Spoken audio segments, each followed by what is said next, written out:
Amateurs d'histoire et de maquettes, bonjour et bienvenue sur l'Histoire par les maquettes.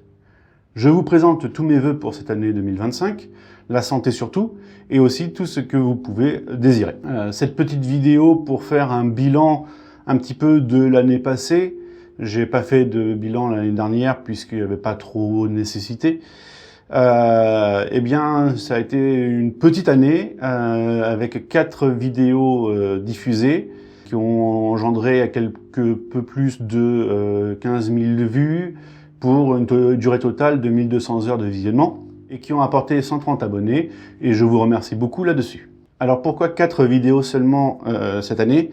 Eh bien, déjà beaucoup de travail personnel, personnel professionnel. Et puis ensuite de ça, vous avez pu constater que j'ai changé de décor. Mon studio habituel ayant subi de gros dégâts, il n'est plus utilisable. Donc je me retrouve dans un décor qui est partagé un petit peu par le reste de la famille. Donc c'est plus difficile d'obtenir une libération de la zone. En ce qui concerne l'avenir de la chaîne, donc il y aura une vidéo sur le Yak 1 et le Yak 3 au Normandie-Niemen, avec une progression entre le Yak 1 et le Yak 3 notamment, sur toute la famille des Yaks de chasse.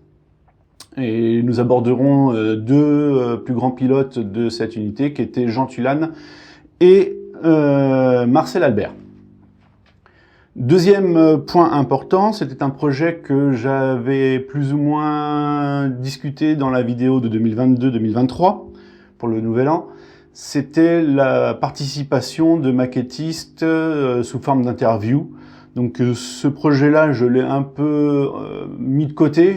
Je n'ai pas vraiment trouvé de personnes qui étaient volontaires pour un interview.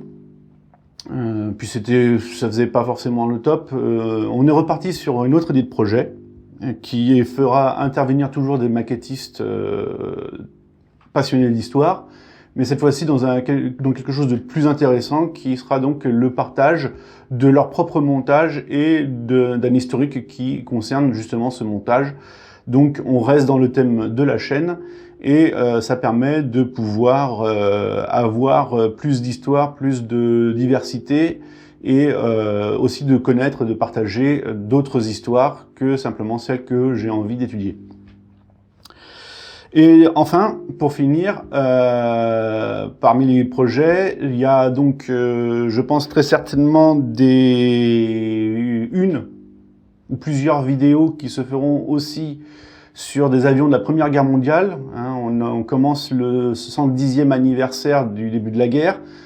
Triste anniversaire, attendons celui de 2028 pour fêter ça.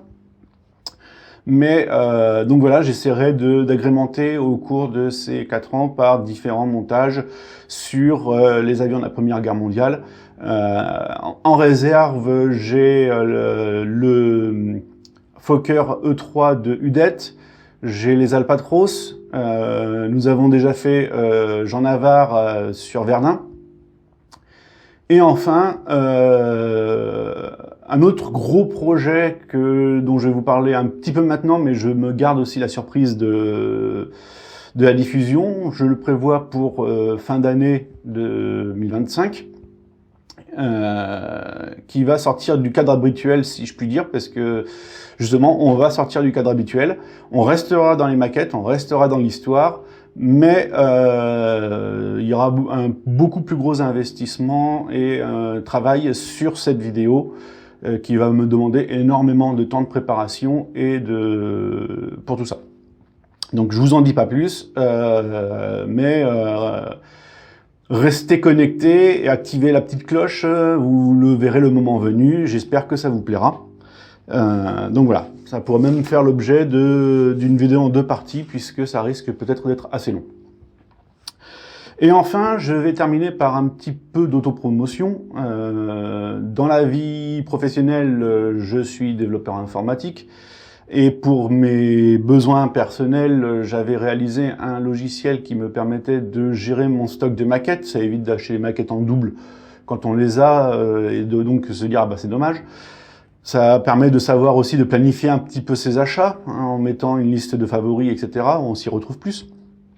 Donc ce logiciel, je le mets en disposition en téléchargement gratuit, open source. Les liens seront dans la description. Et si vous êtes intéressé par ce genre de produit-là, de toute façon, il sera amené à évoluer par rapport à la version existante, puisqu'il lui manque encore des fonctionnalités. Donc c'est pareil, s'il y a une mise à jour et que vous me faites part dans les commentaires que vous êtes intéressé et que vous l'avez téléchargé, eh bien je ferai la communication quand la mise à jour sera effectuée. Eh bien, en vous souhaitant de nouveau une très bonne année 2025, moi je vous dis à bientôt!